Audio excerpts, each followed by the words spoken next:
Welcome to the Tech Egg. Don't get scrambled. Enjoy the video. In this video, I will explain how to make gravy thick using an easy method.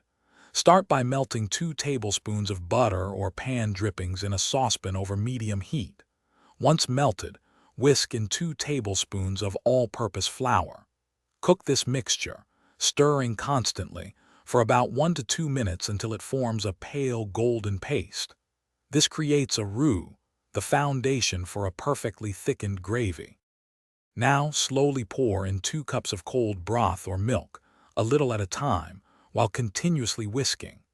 Adding cold liquid to a hot roux helps prevent lumps and ensures a smooth consistency. Keep whisking until all the liquid is incorporated. Then, bring the gravy to a gentle simmer over medium-low heat, allowing it to thicken as it cooks. This process usually takes about 5 to 7 minutes. As your gravy simmers, it will naturally thicken to a desirable consistency. If you prefer an even thicker gravy, you can create a cornstarch slurry. Mix 1 tablespoon of cornstarch with 2 tablespoons of cold water, then whisk it into the simmering gravy. Continue to cook for another minute or 2 until it reaches your desired thickness. Finally, taste and adjust seasonings with salt and freshly ground black pepper. Sometimes gravy can become too thick.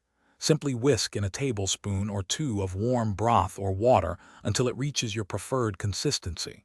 If you find your gravy has any small lumps, a quick fix is to strain it through a fine mesh sieve before serving. This ensures a silky smooth texture every time. Also, for those who love to read, check the description below for a link to the new Kindle Paperwhite and other great deals. Enjoy your perfectly thickened, delicious gravy. Thanks for watching. Consider subscribing if I helped unscramble your problems.